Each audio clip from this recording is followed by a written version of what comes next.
What's up, Western Oregon? Welcome to episode 10 of the TD show. We have reached double digits, major milestone. I should have brought a cake for this. This is huge. We've got Huge something for the even program. better to celebrate this massive, massive milestone that we've reached, and that's that we've got another guest on. We've got Erin Slinde in the building, and we're so excited to have you on. Yeah, get it going. Yeah, finally. Yeah, finally. Are you a little salty that it's taken until 10 episodes to get on? I'm a little salty, but you know, I'm glad that you asked me to be. I know you were saving me for the double digits, like the first milestone of the show. Yeah. So yeah, I'm really excited to be here. Excited to have you. You know, we had Marcus Mariota. You know, we had a UFC fighter, but I don't know. I feel like this is. This might be our biggest guest yet. I think so. I mean, definitely ahead of Tyler Dean. Definitely ahead of Tyler 100%. Dean, no doubt. Great guy, though. Great guy, though. That was a fun episode. But we wanted to have you on, of course, because big event just happened, and that is Pac-12 Media Day. Yes. All the coaches there in Las Vegas previewing what I think is going to be one of the most exciting seasons in this conference in recent memory, at least that I can remember. So, Erin, you were there, boots on the ground in Las Vegas. First of all, how was your experience overall there? I think it was great. Obviously, my first Pac-12 Media Day experience was really wonderful. And you just talk about just the excitement, just having it in Las Vegas, the site of the Pac-12 championship tournament. Yeah. Yep. The team, the coaches and the players that were there got to actually tour Allegiant Stadium, the site of the Pac-12 championship game. So it was good for them because last year Pac-12 Media Days was in LA. So I feel like this year having it in Las Vegas and, you know, after summer workouts, it really puts it in perspective how close the college football season really is and that Pac-12 championship game is going to come fast. Yep. You can taste it. You can taste it. 100%. That's cool. I mean, like, kind of give us like your what was most surprising out of Media Day? What were you like, kind of like, oh wow, like you're getting yourself really excited for Pac-12 football? I mean, what was stood your out biggest to you? takeaway? Yeah, I mean, definitely right off the bat, I think talking about the quarterbacks. Before the commissioner's press conference, the very first video that they played was just going through all of the high-level quarterbacks that have come from the. And just looking at that aspect and how many quarterbacks were, after, you know, looking back at last season, after one of them announced that they were coming back, Bo announced they were coming back, and then it was Cam Rising, and then it was Michael Penix Jr. Like, just the amount of quarterbacks in this conference is just going to, I feel like, really take that conference to the next level. I feel like that was a big topic just around the entire board that every single coach was being asked about. And then looking at Oregon State, you know, their quarterback situation, bringing in DJU, as well as Jonathan did not shy away from talking about just the quarterback room in general for them. Not only are Childs, he praised Childs for sure, which makes me think, like, I don't know if a red shirt's coming if he's out here praising him at Media Day. I know. I mean, even, you know, you can't forget about Bengal Branson, that as soon as Chance Nolan went down, stepped in and did lead this Oregon State team to 10 wins. Yeah. And not only 10 wins, but also a bowl victory. Yeah. I mean, I feel like it was interesting kind of seeing how he, you know, as soon as someone would ask a question about DJU, Jonathan would automatically he would talk about DJ, but also make sure that everyone knew that this is still a quarterback competition. Yeah. And so I do really think that heading into the season, there's going to be a short leash for that whoever that starting quarterback is because you know, they know that they have options. Yeah. Cole Branson, I felt like that Vegas Bowl, speaking of Vegas last year, I felt like that game was a statement, him winning MVP of that game. But I was looking out for that, like looking at all the transcripts of following Media Day, like how much is Jonathan Smith going to praise Childs? And he really wasn't shy in doing it, which I think if you're pumping the brakes on a guy, normally coaches are pretty reserved when talking about these young freshmen. He didn't seem that reserved. He was like, man, he was slinging it, which makes me think he could have some type of role. But yeah, this is the quarterback league. I mean, it's unbelievable, everything coming back, like you mentioned. Michael Penix, Caleb Williams, Cam Rising, I mean, we could go through the list. Shedeur Sanders, just an incredible Bo Nix, incredible lineup of quarterbacks. What did coaches say about having to kind of defend that? It seems like it's going to be a tough year to be a defensive-minded coach like a Dan Lanning. What did they kind of say about dealing with the offenses in this league? Yeah, I mean, a big focus for Oregon in general has been their defense because obviously Bo Nix running the offense last year with Kenny Dillingham, you know, they were kind of on track, but it was kind of their defense where they felt like they needed a lot of improvement this spring. And talking to Jeff Bossa that was there, it was really interesting to see how they kind of did a self-analysis before spring even started and kind of knew what goals they wanted to accomplish by the spring game. I'm going to be real for a second. He mentioned SWOT, and I've heard this before, and I think I maybe knew about it before. What is SWOT analysis? Just remind me, please. So from what Dan Lanning kind of described it They as, say it all the time, and I'm Yes. like, is a SWAT team coming to tell them what's wrong with their They cover might be four? showing up, man. I'm like, it's, are they it's knocking kind on of the just HTC door? the way that they really break down like their strengths and weaknesses and areas that they need to get better at. It's specifically for the defense. That was the pass rush game. So talking to Bossa kind of was like, we went through the spring game and really looked and said, wow, like our pass rush did get a lot better. And so if you're able to, as a team in this conference, in this league now, that is a crucial part of college football, is being able to look top to bottom, what are areas that we need to improve on, and being able to kind of, now that when you improve on those, tick them off the list. And I feel like, Oregon, their theme this spring has been going from being good to great. And it's those little tiny details that now, we're in year 2 of the Dan Lanning era. Everyone's comfortable. Everyone knows what the expectations are. It's just those little details and executing and who's going to execute those that's really going to actually, help them get to that Pac-12 championship, help them get to a CFP. Yeah, and those finer details, you could make the argument they definitely lost to, Oregon State could have been a one play made the difference. Washington, one play could have 100%. definitely made the difference. So you could see why they're getting into those finer margins, and you could see the Kirby Smart influence of always having to have a good catchphrase entering a season. I mean, it is just so important. Kirby's got better never rest. Dan Lanning's got good, great? Get from good to great? Yeah. That's a good one. Were That's a good there one. any players besides like maybe Jeffrey Bossa, maybe even other teams in the Pac-12 where they kind of stood out to you? Maybe like they just seemed like a lot different from like the year before or anything like that? Well, definitely more so. There's so much going on at Pac-12 football media days because not only do you have all of the coaches' press conferences, the players that go after them, but after that, the coaches are coming out while the players are talking to talk. So I got to go live on Instagram, where it's kind of a little bit more personal. And I think the thing that stood out to me the most is just how different that environment is than the environment that we're in during fall camp, during the season, where it's kind of a scrum and there's so many reporters. What I liked most about it actually was just being able to be so personable. Oh, really? I had never got a chance to go up to Bo Nix and say, my name is Erin Slinde and I work for KVAL.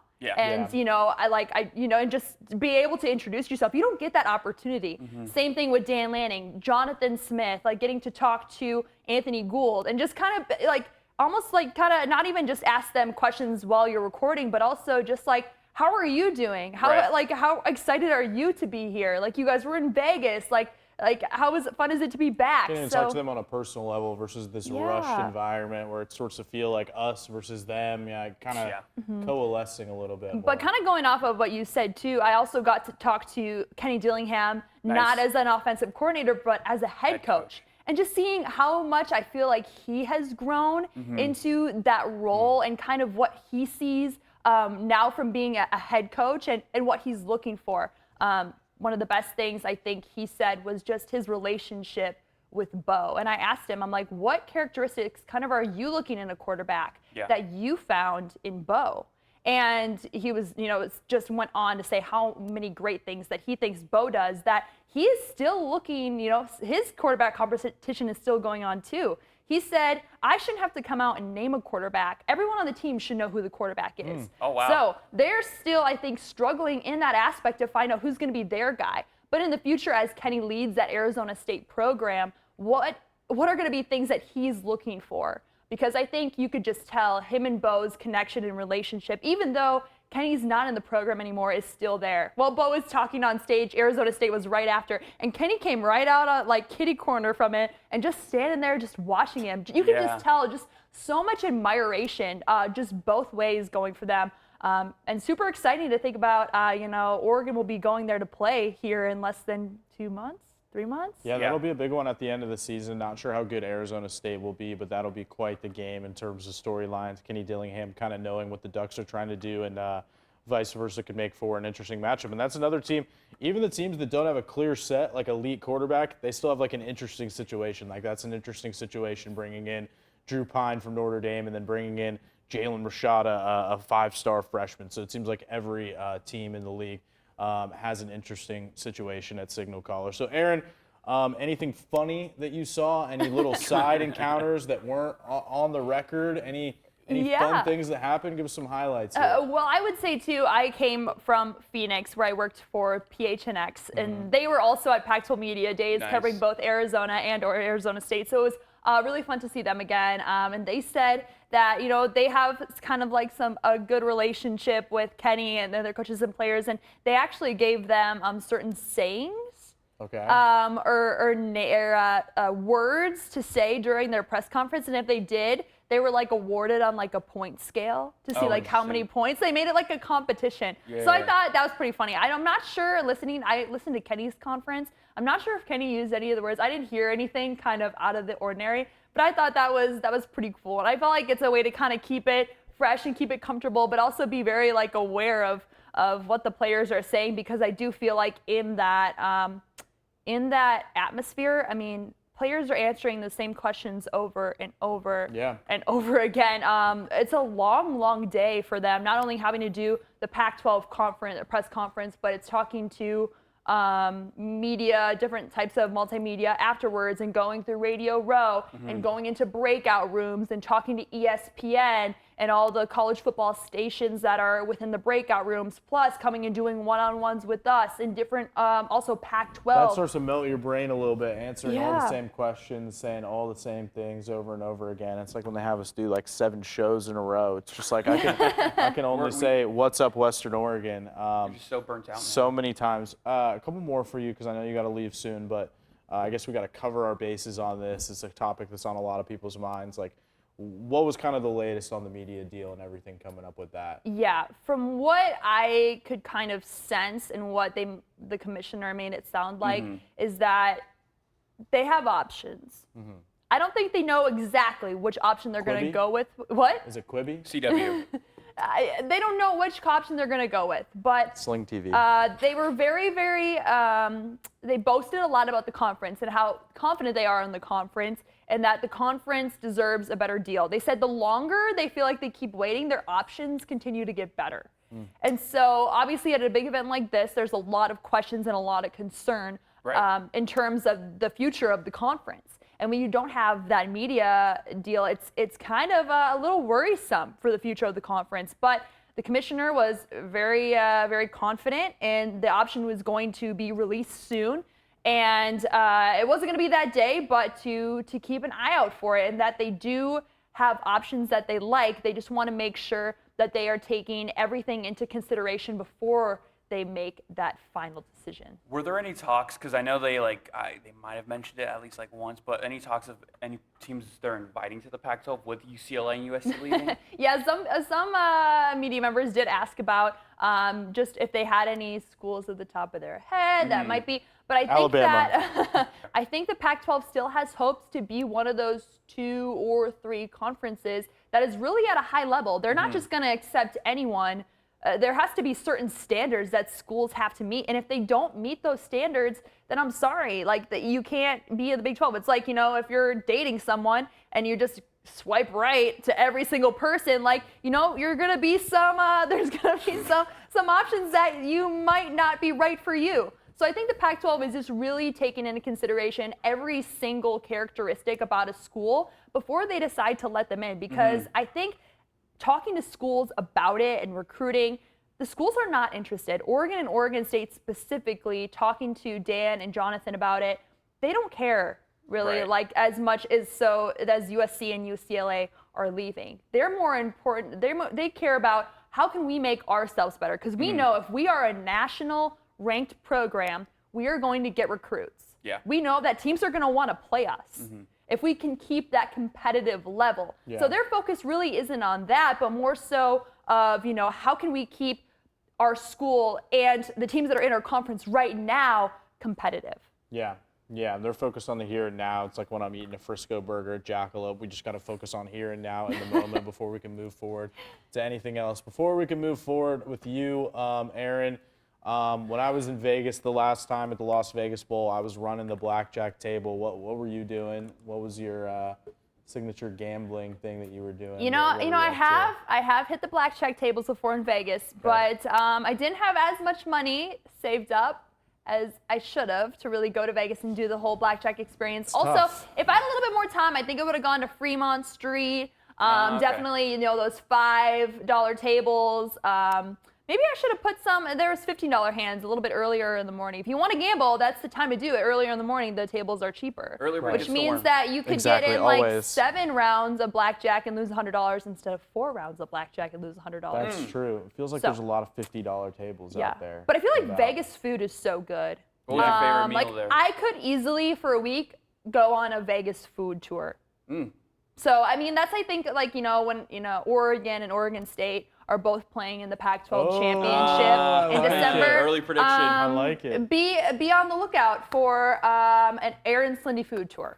So. A Diners, spicy drive-ins, and Slinde dives take. kind of thing with Slinde. I love it. I love it. Need your own show.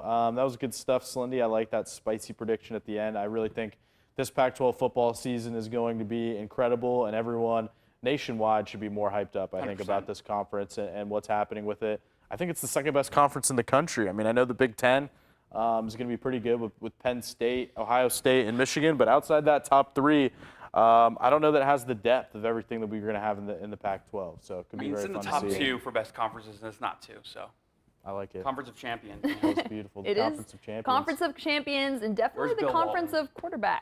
Definitely Yes, the big Conference time, of big time. Quarterbacks. Good stuff, Slinde. We'll be right back with the TD show. Thank you.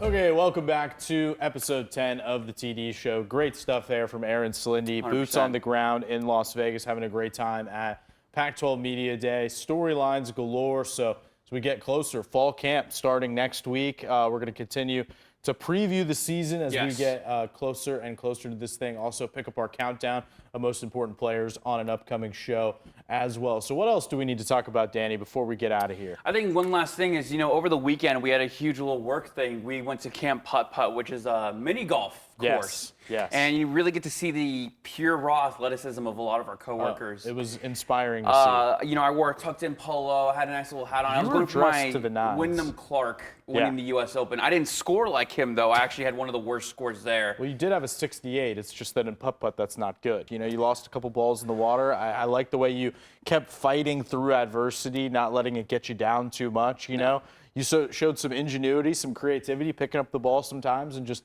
dumping it right in the hole. So You know I what? appreciated that. We had a raffle at the end of the day. I got a $25 gift card to Fred Meyer. That can probably give me like 2 items at the grocery store in this economy. But you know what? It was a Inflation. great time. But like I said, my girlfriend and I were driving up, and it was like she was looking up how to win at miniature golf. And one of the things was you have to be good on your mental game, and I was not. I was lacking in that. Right. My girlfriend, though, she's half Scottish. And golf was invented in Scotland. So she beat me by a lot. It's in her genes. It's in her culture. That's what it is. But it was a great time. I mean, what did you think of it, Trevor? Why do you think everyone booed you after you won the raffle? What do you think happened there? They hate us because they ain't us. I mean, Yeah. that's exactly what it is. That's you know, right. I have haters. They're drinking that haterade. It's all right, though. I'm agreeing. Like I wasn't the one that started it. It was a great time. Mini golf. I won out of our grouping. Not to brag, even though I'm bragging. Broke 50. So that was a good day for me. 49. I was even par through the first 20. Strokes through the first 9 holes. Collapsed a little bit at the end, but I got to beat you, Billy Spots, your girlfriend, the entire gang. So didn't win the raffle, but won the grouping in mini golf. So It was a great time, man. What can gotta you do do? more stuff like that, man. what can you do? Yeah, I mean, just for you to lose to me again. So Wow. it was Unreal. beautiful. It was beautiful. But yeah, you were dressed to the nines. I like the attire for sure. Anything else we got to hit up here before we get out? I liked Aaron's prediction. Oregon State versus Oregon That's in a the fun Pac-12 one. championship. That's That is- spicy. That is That's exciting. spicy. I like that too. We'll make some more predictions as we keep getting closer and closer. Like we said, we have Oregon's Media Day is July 31st, so right at the end Right of around the the month. corner. And then August 1st, I think fall camp starts. My birthday is August 2nd, and then the season will be September 2nd. So we have quite the month or so coming up This ahead. is going to be an exciting couple months. I am beyond excited for college football coming back. I'm beyond excited for the Pac-12. Like we said when we talked to Aaron, I think this upcoming season of the Pac-12 is going to be one of the most exciting yet, especially in the quarterbacks. I just think, it's kind of wide open right now. I mean, I know they said USC is the favorites, but you really don't know who's going to come out of the Pac-12, and that's what I'm most excited for. Yeah, USC's back half of the schedule is what would scare me for sure. I think they could pick up some wins early on, but it's going to be tough. And then we haven't even mentioned Utah. They always are going to be strong in the trenches. They're always a contender to win. They're looking to make it 3 in a row. I think 100%. we've had 3 good podcasts in a row, maybe even more than that. So thank you, Danny. Thank we'll you, see Trevor. you next week for episode 11.